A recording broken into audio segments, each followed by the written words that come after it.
Europe में विध्वंस का दूसरा चरण कभी भी आरंभ हो सकता है, क्योंकि बाल्टिक देशों में लगातार रूसी ड्रोन घुसपैठ कर रहे हैं।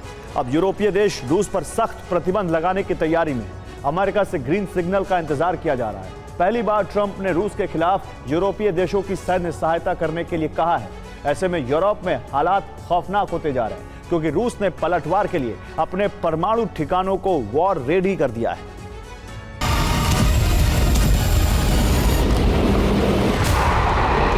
अब शांति नहीं, संहार होगा।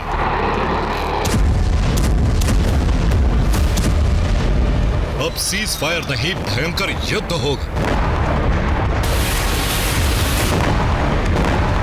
क्योंकि युद्ध विराम की सारी कोशिशें बेकार साबित हो चुकी।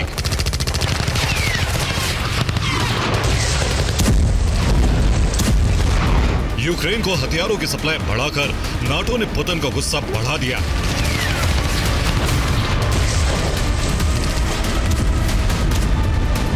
पुतिन ने सीधी धमकी दी, रूस हर परिस्थिति के लिए तैयार है। शांति का रास्ता यूक्रेन पर कड़े प्रहार से होकर निकलता है। पुतिन के बयान से साफ संदेश है कि अब यूक्रेन का संपूर्ण अंत किया जाएगा, तभी यूरोप में शांति हो सकती है।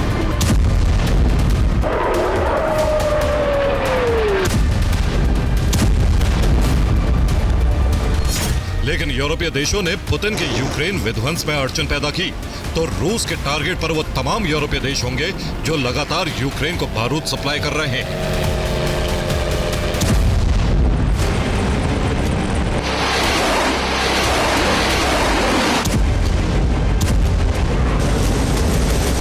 Britain, France, Germany, Poland, Finland, Sweden, Denmark, Lithuania, Latvia और एस्टोनिया ये लगातार यूक्रेन को उकसा रहे हैं, जिससे रूस यूक्रेन युद्ध में फंसा रहे। पुतिन की धमकी के बाद से यूरोप में कोहराम मच गया। यूरोपीय देश ट्रंप से मदद की उम्मीद कर रहे हैं। ट्रंप ने भी मदद का भरोसा दिया। हालांकि ट्रंप ने शर्तें नहीं बताई कि वो किस तरीके से यूरोपीय देशों की मदद करेंगे। इस बीच एस्टोनिया को लेकर भी नाटो मंथन में जुटा। आखिर कैसे रूस को नार्वा बॉर्डर से पीछे धकेला जाए और रूस के ड्रोन और जेट घुसपैठ को रोका जाए।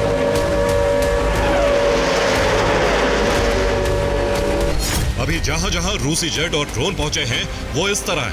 पोलैंड ड्रोन घुसपैठ, पोलैंड में ही जेट घुसपैठ। इसके अलावा एस्टोनिया में फाइटर जेट घुसे, जबकि लिथुआनिया में रूसी ड्रोन पहुंचे।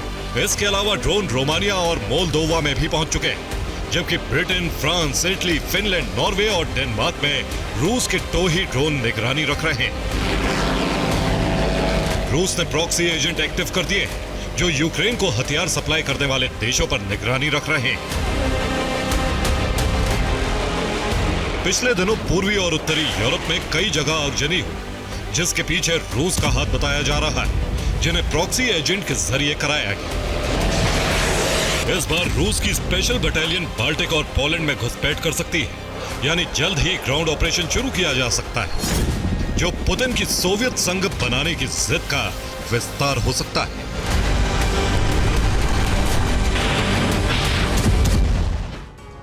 तो पोलैंड बॉर्डर पर कई सुरंगें मिली हैं, जिससे अंदाजा लगाया जा रहा है कि बेलारूस बॉर्डर से रूस बड़ा हमला कर सकता है। बेलारूस पोलैंड बॉर्डर 418 किलोमीटर लंबा है। बेलारूस पोलैंड बॉर्डर पर सुरंग का जाल बिछा मिला है। सभी सुरंगें पोलैंड में खुलती हैं। युद्ध के दौरान रूस इन्हें इस्तेमाल कर सकता है। सुरंग में विध्वंसक हथियार रखे गए, मिसाइल और ड्रोन लॉन्चर सुरंग में रखे गए। मोटर ब्रिगेड से पोलैंड में घुसपैठ की तैयारी में है रूस। ड्रोन और मिसाइल हमलों से ध्यान भटकाया जाएगा, तब बेलारूस से रूसी सैनिक पोलैंड में घुस जाएंगे। पोलैंड के बड़े हिस्से पर कब्जे की तैयारी है। पोलैंड में भी यूक्रेन जैसा मिशन रूस चला सकता है।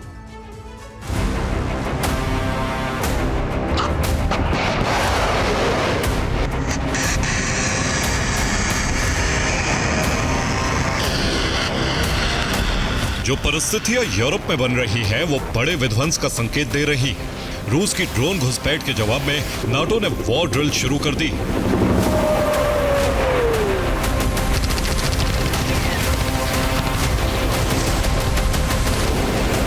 यूरोप रूस को लेकर बड़ा फैसला ले सकता है। इस बीच रूस पलटवार की तैयारी में है। सर्बिया में भी रूस हथियारों का प्रोडक्शन कर रहा है।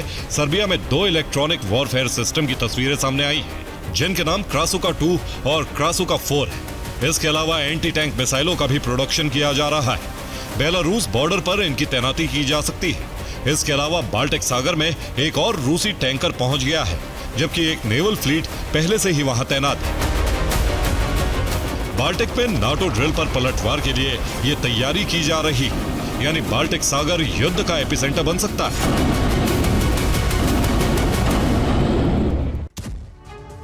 और अब रूस को लेकर नेटो की इमरजेंसी मीटिंग हुई, जिसमें कई अहम मुद्दे थे। पहला मुद्दा था एस्टोनिया में रूसी जेट की घुसपैठ। दूसरा मुद्दा था लिथुआनिया में रूसी ड्रोन का पहुंचना। तीसरा मुद्दा पोलैंड के एयर स्पेस में ड्रोन और जेट की घुसपैठ। चौथा मुद्दा था दूसरे बाल्टिक देशों में भी रूस के ड्रोन का पहुंचना। पांचवा मुद्दा पूर्वी यूरोप की सुरक्षा को लेकर था, रूस वहां विस्तार की सोच रहा है। छठा मुद्दा था रूस पर अंकुश कैसे लगाया जाए। सातवां मुद्दा था रूस को रोकने के लिए यूरोप में एटमी हथियारों की तैनाती कहां कहां की जाए।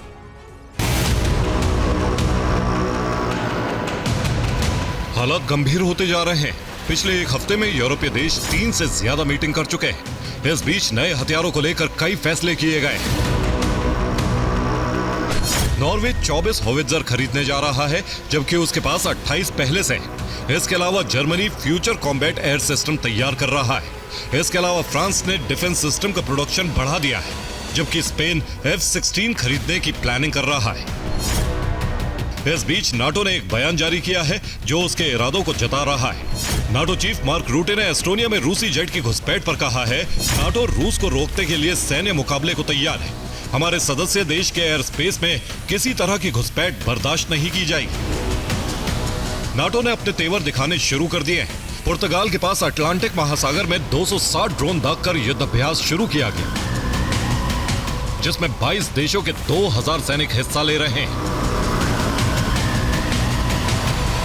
वॉरशिप, सबमरीन और फाइटर जेट भी शामिल हैं, जो बाल्टिक और काला सागर तक उड़ान भरेंगे। ये सीधे तौर पर रूस को चुनौती है कि नाटो कभी भी आर्टिकल 5 लागू करके हमला कर सकता है। Bureau report, TV9 Bharatvarsh.